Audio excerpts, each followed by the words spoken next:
All right, here's Matt from Owner Builders Unite. We're doing a concrete pour today inside this house. If you can see how I got these pieces of wood right here. These slabs were previously poured. There's an island there.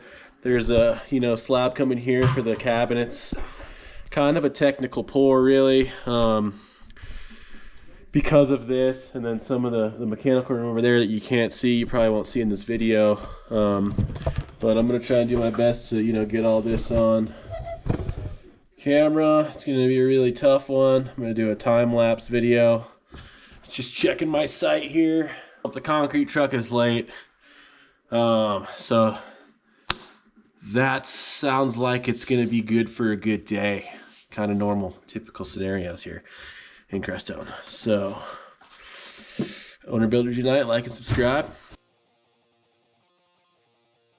Okay, folks, here we go. So this is a little backstory in the house. It is a Strawbale home, and we had to call in a line pump for this. So we got a concrete truck outside. It's 14 yards total, and the truck outside is got 8 yards in it. And there's a second truck behind it coming with the rest. And here we are. Obviously we got some reflectic style insulation down first with some remesh, and then we zip tied our 1/2-inch heat pex to it to run our radiant floor heat in this house. And this home belongs to my good buddy Curtis Scheib, and my buddy Dave Jasek introduced us. Rest in peace, Dave Jasek. Good construction worker, great guy. And Curtis originally wanted to do an earthen floor pour here, but due to unforeseen circumstances and time, we just had to throw down some concrete here. So this is about 5 to 4 inches thick concrete. Like I said, 14 yards, and we are just trying to run that screed board the best we can. The screed board is that piece of wood that's pretty much leveling out. And as you can see on the slab that I'm standing on currently, we had to fur up the concrete. There was an existing pieces of concrete there where he's going to put an island with a dishwasher and sink, and then that L shape right behind the camera, you can't really see it. The thing I'm standing on now is where the cabinets are going to go. And those were poured before, and that's kind of what you do if you're going to do an earthen floor pour. Where you're going to have utilities and sinks, you want to pour a little bit of concrete because you don't really want your earthen floors to ever get wet. And so those wound up just being 1 5/8 to 1 3/4 too low. So we had to fur them up, just zip some 2x4s down and shimmed them up to height so that we could run our screed board for our level. And then out there where that guy is with the bandana, Thomas, he's not, there he is out there. So we had to set pins to where our screed board obviously couldn't go across. Thomas had snapped lines on the back wall over where me and him are standing. I'm over there with the high vis to your left, and we snapped some lines on that wall, and then we set some pins in the ground, some concrete stakes. And as we were setting those pins, we're pulling them out as we're covering them. And so my idea with this pour, one of the challenges here was I was trying to run that big bull float, that big bull magnesium float as we went, but unfortunately it was a little bit too wet for me to work and just a little too hectic on the pour. Some of these guys not so experienced but did a great job on this pour. We got it all done. Thank gosh. And right now is, we're in between trucks. So there's a second truck right behind us coming, and that truck wound up being a lot more wet than we wanted it to be. So right now we're in the scramble of our downtime in between trucks, really trying to get out of this spot here. And if you're doing concrete and you're doing flat work, if you're not running your screed board, then you're not laying your mud, you're not moving forwards. You can put as much on the ground as you want, but you gotta kind of work that screed just to get out of to keep moving forwards in the pour. And obviously, cleaning up as you go. You don't want to leave a massive mess. And a lot of the times on pours, you can come back and it's easier to bull float and clean it up. And this is the challenge with this job, is there's not a lot of places for us to stand. I essentially wanted to put a break in this, a relief break, and then do it a separate day, so it's just not such a hard day's work. And I wanted to put that break right there where that beam is going across where we are right now. Unfortunately, we didn't do that. I didn't want to call the line pump twice. So pretty much with the circumstances, doing it all in one day. Here I am running the mag float, realizing it's a little bit too wet still, and coming in, trying to clean it up the best we can. Those guys are working that line off yonder.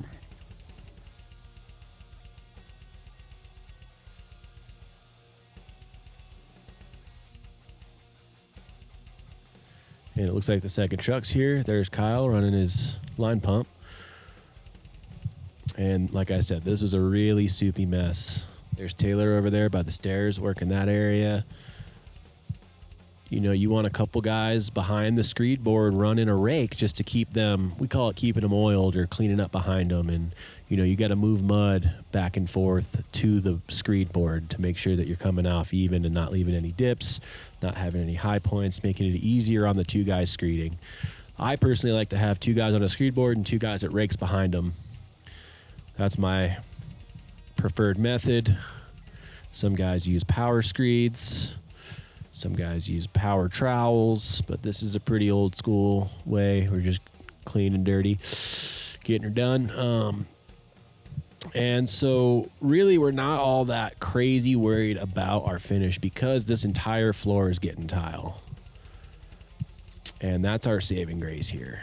If this floor wasn't getting tile, I would most likely put a break in there and really have it nice and cleaned up, especially if we're doing a stain or a stamped floor.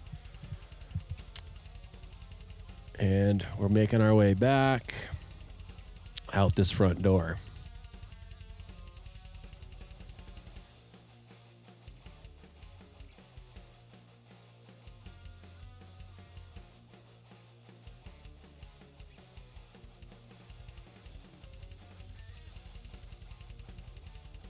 Here we are with the line pump, finishing the rest of it there.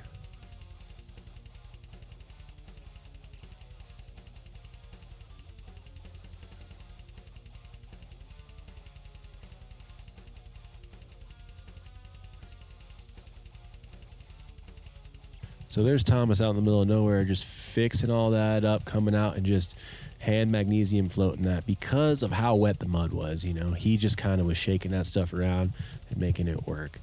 And so really the next step of concrete is you want to be running your big bull floats and you got to clean up all your edges. And so as Thomas is backing out the front door, the line pump guy's spraying out his stuff. We got guys outside cleaning up all the tools. That's a super important thing. Clean up your tools. They probably did that 3-4 times in the whole middle of this pour that you didn't see because it's fast forwarded. There's Thomas getting out of there.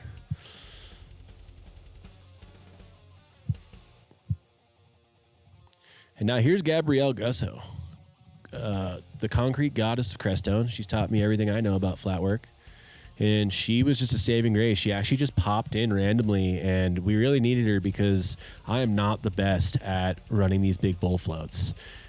I've done it like once or twice. It's something I need to get better at. And right now I'm just running this magnesium float. The guy Kyle there with the orange hat's kind of sticking around, helping us out, giving us tools, learning a thing or two. He wanted to learn, so he stuck around. I appreciate his initiative. There's Thomas running the detailed spots, and this is what you got to do. You got to get people running around the sides, cleaning up all those edges. One guy can't do all this work. It's impossible. So you need a crew. And here I am kind of struggling. You can see that the concrete is a little bit too wet, and so I'm kind of backing out of there with the bull float. And I'm moving around. You know, you really got to check the concrete as it's drying. And Kyle currently is the one inside that little island, and he's working a pool trowel. And sometimes that's the better tool. It's all about circumstance and what you need to do. Magnesium floats is more for floating up the cream on the top, and then the pool trowels are more for smoothing it out. And there I am over there near the stairs, and that's kind of funny because those stairs, you actually have to go up the stairs across the first floor, and we set up a ladder out on a ledge outside on the deck outside. So Doesn't look it, but that's kind of a haul to get over there for us, and kind of another challenge in this pour.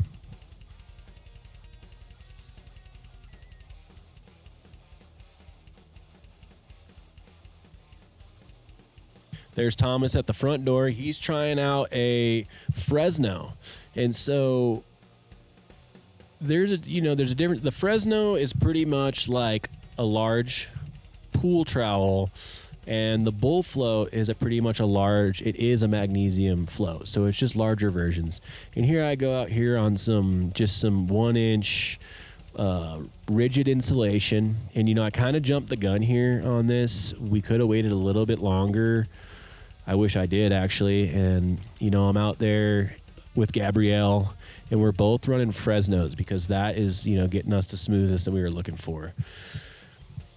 And we're just doing our best out there. Gabrielle ditched her Fresno, and she switched to a combination of a magnesium float and a magnesium trowel and a pool trowel. And so I'm back out there with the mag, trying to fix some holes that are in the ground there. And Gabrielle really did save the day for us here. She just randomly stopped by and just lent us a hand. Like I said, I'm not the best at concrete finish. I can get the mud down, and I'm still learning stuff, as I'm sure you guys all will too.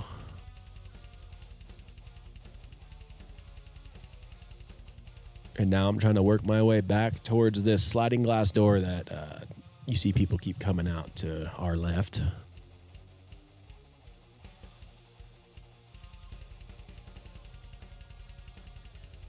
There's Thomas and Kyle building a little bridge for themselves to get across. And there I am getting out of there. And as you can see, Gabrielle is just moving her pieces of foam board backwards and cleaning up as she goes and working her way out of there. And if you look to your right, I'm over there. I'm actually in this little mechanical room that we also had to shim up. We had to fur that up too. So there's a few challenges to this job. It was not the easiest, wasn't my best work. Like I said, we're getting tile. Could have been a lot worse. And so there I am doing the same thing, building myself a little stepping pad, getting out of there. Kyle's over there helping me out. I'm handing him stuff, fixing my mess on my way out.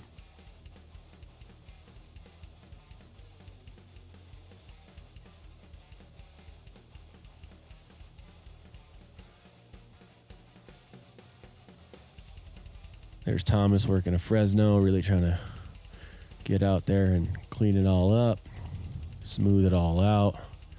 And so this is pretty crucial here. Thomas couldn't reach that with his double pole Fresno. And so Gabrielle is making the crucial move and just taking 2 pieces of insulation and just lily padding her way out there, cleaning it up, really saving our butts today towards the end of the day on this job.